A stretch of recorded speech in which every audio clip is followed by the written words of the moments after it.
MCD के चुनाव में लगातार बड़े बड़े अब नेता भी चुनाव प्रचार में उतरने लगे हैं। नमस्कार, आप देख रहे हैं आरसू न्यूज। मैं हूं आपके साथ राकेश सोनी।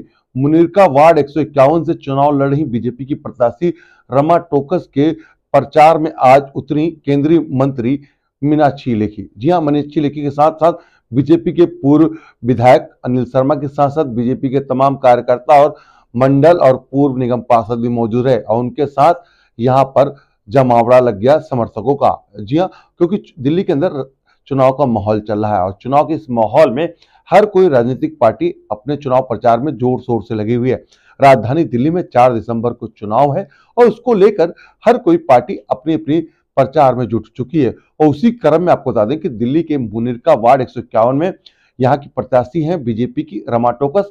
उनके चुनाव प्रचार में जब केंद्रीय मंत्री मीनाक्षी लेखी पहुंची तो उन्होंने बीजेपी का चुनाव प्रचार तो किया ही किया, साथ ही साथ दिल्ली सरकार के मुखिया अरविंद केजरीवाल के ऊपर कई सारे आरोप और कड़ी खोटी बोली।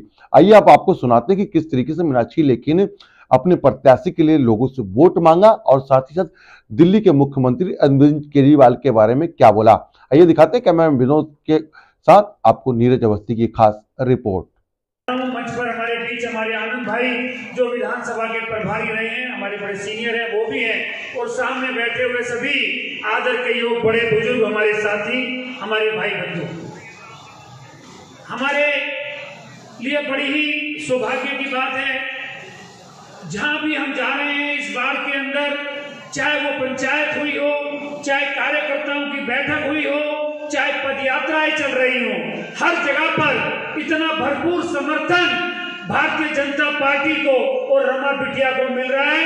एक उम्मीद से ज्यादा समर्थन मिल रहा है। मुझे लगता है कि आने वाली 4 तारीख को जब डिब्बा खुलेगा तो दिल्ली के अंदर जो ऊपर की 5 वार्ड में सबसे ज्यादा जीत होगी उसमें से एक हमारी मुनीरका वार्ड होगी, से कह सकता हूं।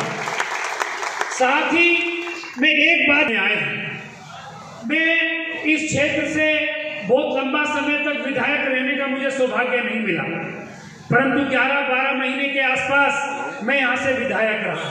2013 की ये बात है, आज 2022। मैं 10 साल में आपके बीच में ऐसा कोई दुख और सुख नहीं रहा होगा जिसमें मैं सम्मिलित ना हुआ हूं और हमेशा आपका सम्मान आपने मुझे मान दिया है।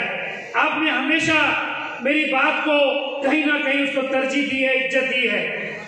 मैं भी आज उसी बात के लिए आपसे निवेदन करने आया हूं कि आपका जो आशीर्वाद जो 10 साल से मेरे ऊपर लगातार बना हुआ है, मैंने पिछली मीटिंग में भी कहा था, चाहे चुनाव का रिजल्ट लास्ट 2 भी आए हो, परंतु मुनीरका गांव के जब भी डिब्बे खुलते हैं वो डिब्बों में मैं चाहे और जगह से हार गया हूं, पर मुनीरका गांव के लगातार 3 चुनाव में मैं मुनीरका गांव के डिब्बों से जीत के निकला हूं। चाहे वो हमें ही रिप्रेजेंट करने के लिए, हमारी ही नुमाइंदगी करने के लिए, हमारे ही बीच से हमारे ही परिवारों की कोई बच्ची है तो उसका साथ देना फर्ज बनता है या नहीं?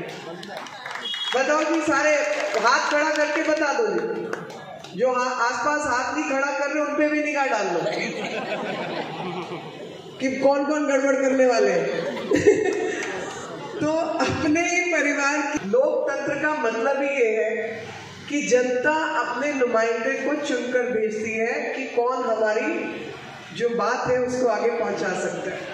और वो बात रखने के लिए, गांव की जरूरत पूरी करने के लिए, गांव की ही बच्ची अगर आती है जो आप ही के बीच की है, परिवार को आप पुराना जानते हैं, विनीत घर के अंदर भी मास्क पहन के बैठे रहते हैं, तो ऐसे में जो लोग सड़कों के ऊपर राशन बांट रहे थे, सफाइयां करवा रहे थे, सैनिटाइजर चला रहे थे, 2 साल से ऊपर, 3 साल 4 साल तक, 3 साल हो जाएंगे अभी, 2 साल से ऊपर का समय, 2.5-3 साल, नेपाली कैंप और उसके आसपास के एरिया में लगातार भोजन का हम लोगों ने वितरण किया, लगातार वहाँ पे पका हुआ भोजन गया।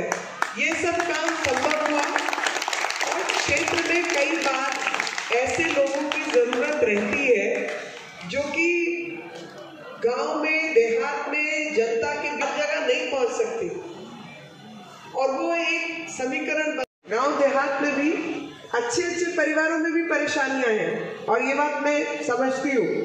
तो घर में कुछ छोटा मोटा कि कोई आया गया, बच्चा हुआ, नाती हुआ, कुछ नेग रखना है, कुछ सामान लाके भीतर रहकर हाथ से उनको ट्रेनिंग भी हम देंगे। और पिछली बार मैं एक सैंपल लेके आई थी कृष्ण जी का, छोटे से खिलौने वाले कपड़े के कृष्ण जी बनाए हुए थे, जो बच्चों को खेलने में भी आजकल गंदे मंदे खिलौने बच्चे लेके घूमते हैं। उन सब चीज़ों को अगर हम महिलाओं को ट्रेनिंग करके कुछ रोटी रोजगार का हल्का फुल्का प्रबंध कर सके तो गांव की दशा थोड़ी और बेहतर होगी। बहू बेटी का अंतर भी खत्म किया है। एक और बड़ी बात है, बहू बेटी में कोई अंतर नहीं है। जो लड़की घर में आ गई वो भी बेटी है, इससे बड़ी कोई बात नहीं होगी।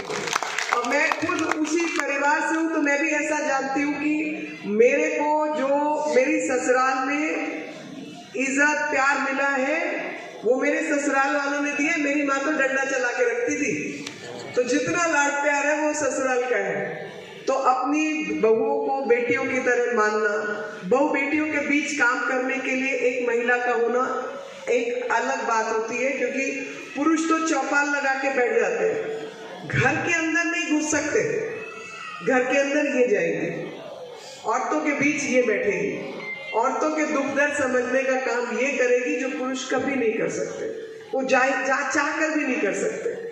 तो ऐसे में जब हमारे बीच का बच्चा कोई अच्छा करता है तो हम सबको खुशी होती है। और परिवारों में मैं सबको कहती हूँ कि भाई कुछ एक लीनिएज मेरी, वो पेंशन मैं सैंक्शन कर सकती हूँ, मैं सैंक्शन करती हूँ, लेकिन वो पेंशन दे नहीं रहा है। बता दो जी, यहाँ कोई बैठा है जिसको पेंशन मिल रही है? भाई साहब सतेंद्र जी खड़े हैं, कितनी देर से नहीं मिल रही? 4 महीने से, और इनकी पुरानी लगी हुई है, पहले की लगी हुई है तो बात कर रहे हैं। आज इस व्यक्ति को तुम पेंशन लगा दो तो उसकी पेंशन नहीं लग रही है, किसी को नहीं मिल रही है। मैं पंजाब में जाके बोलता है मैं 1000 रुपये हर औरत के खाते में डालूंगा। अभी झूठे बेईमानों को जिताओगे तो फिर ये भुगतोगे।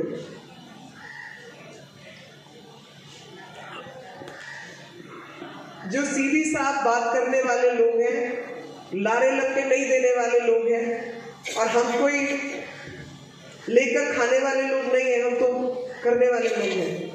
हमें सिर्फ अपॉर्चुनिटी चाहिए, मौका चाहिए काम करने का, ईमानदारी से अपना जीवन। उसमें सब मेरे भाई बहन मिलकर इस बात को अच्छे से समझेंगे कि रमा को जिताने में हम सब का लाभ है। क्षेत्र में काम बढ़ेगा, और काम बढ़ेगा तो मेरी भी कोई भी सरकार, खासतौर पे आप सब जानते हैं ये बात, कोई ऐसा हो जो कह दे कि मैंने आपकी बात नहीं सुनी, काम नहीं किया, एक जना कोई बोल दो। घर का गांव है, परिवार है मेरा, अपने परिवार में आई हूँ और अपने ही परिवार से अपनी छोटी बहन रमा के लिए मांग रही हूँ वोट, क्योंकि इस बार जो कैंडिडेट्स थे, हमें हर जगह 3 कैंडिडेट्स के नाम भेजने होते हैं। 3 कैंडिडेट्स में से एक कैंडिडेट उन्होंने सिलेक्ट किया, रमा का नाम आ गया उसमें। लड़की एमएससी कंप्यूटर में आई है। मैं दीदी जी का भी बहुत बहुत धन्यवाद करूंगी, क्योंकि उन्होंने अपना कीमती वक्त निकाल के मुझे आशीर्वाद देने आए हैं। तो मैं आप लोगों की बेटी नहीं के सामान्य बेटी ही हूँ, और मुझे आपका आशीर्वाद, प्यार और समर्थन बिल्कुल चाहिए, क्योंकि आपके समर्थन से ही हमें आगे बढ़ने की प्रेरणा मिलती है। और जैसे हमने डोर टू डोर जो लोगों के पास गए, उन्होंने हमें विश्वास भी बहुत दिलाया है कि हम आपके साथ हैं, आपको जीत दिलाएंगे, तो उसके लिए भी धन्यवाद। और मैं ये सबसे कहना चाहूँगी कि समर्थन कीजिए, और एनसीडी के अंतर्गत जो भी जुड़ी हुई प्रॉब्लम्स होगी वो दूर करने का प्रयास करेंगे। इसके लिए आप लोगों का हमारे साथ होना और हमें समर्थन देना बहुत बहुत जरूरी है। तो सभी भाजपा को वोट दीजिए। धन्यवाद। मीनाक्षी जी, महिला शक्ति के लिए आप मुनीरका में आई हैं, क्या माहौल दिखाते हैं? माहौल बहुत अच्छा है, और हमारे यहाँ तो जनरल सीट से भी महिलाओं को दिया गया, और महिलाओं की सीटें भी ज़्यादा दी गई हैं। और मैं मजाक में कहती थी, मैं कहा भाई मेरे यहाँ 100% भी महिलाओं दोगे तो हम महिलाओं को जिता कर भेजेंगे। यहाँ पर जनता का भी बहुत समर्थन है, परिवारों का भी समर्थन है, मेरे भाइयों का भी बहुत समर्थन है और सभी का समर्थन क्योंकि प्राप्त है, इसलिए हमें कुछ आसानी भी होती है, सहूलियत भी होती है, झगड़े भी कम करने पड़ते हैं। सबको समर्थन के लिए बहुत बहुत आभार। और रमा हमारे साथ यंग बच्ची है, इस क्षेत्र से बहुत क्वालिफाइड है, MSc कंप्यूटर साइंस है और घर परिवार मुनीरका के गांव देहात में जैसे हमारी बच्चियां हैं, बेटियां हैं, बहुएं हैं, वैसी है।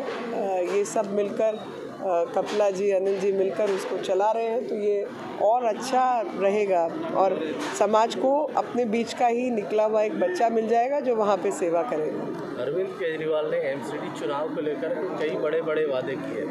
यहाँ के विधायक भी आम आदमी पार्टी से हैं, लेकिन सांसद बीजेपी से।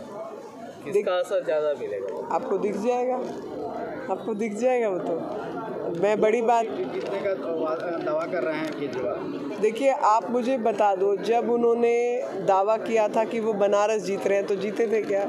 जब उन्होंने दावा किया था वो उत्तराखंड जीत रहे हैं, मुख्यमंत्री कैंडिडेट ही टपक गए दूसरी तरफ। तो आज तक उन्होंने कोई वायदा पूरा किया है? वायदा तो वो करते हैं तोड़ने के लिए। तो इस तरीके की बातों का क्या असर होना है, क्योंकि झूठ ही बोला आज तक। आप उनसे बोलो, अच्छा दिल्ली के जब चुनाव थे आपने वो क्या क्या वायदे किए थे, बताइए क्या क्या पूरा किया। नाटक बंद जी, सब झूठ मूठ चीज़ नहीं चलेगी। हर मैं झूठ एक बार चल जाएगा, 2 बार चल जाएगा, बार बार झूठ चलता है क्या? कई तरह के स्टिंग आ रहे हैं टिकट खरीद फरोख्त को लेकर आम आदमी पार्टी के लिए लग रही है। सत्येंद्र जैन का भी वीडियो आप देखो, टिकट खरीद फरोख्त तो एक बड़ी चीज़ है, लेकिन उससे बड़ी चीज़ है जो कुछ जेल में चल रहा है।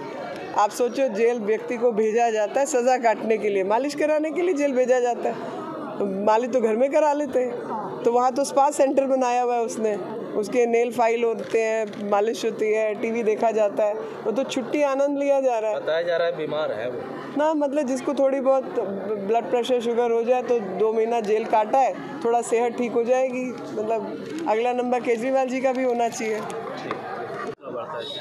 उनका तो आशीर्वाद ही हमारे ऊपर है, सदा रहेगा और है, तो उनको देखते ही हौसला बनता है और वो हमारे लिए अपना कीमती समय निकाल के हमें आशीर्वाद प्यार देने आ रहे हैं। इससे बड़ी बात और क्या हो सकती है हमारे लिए?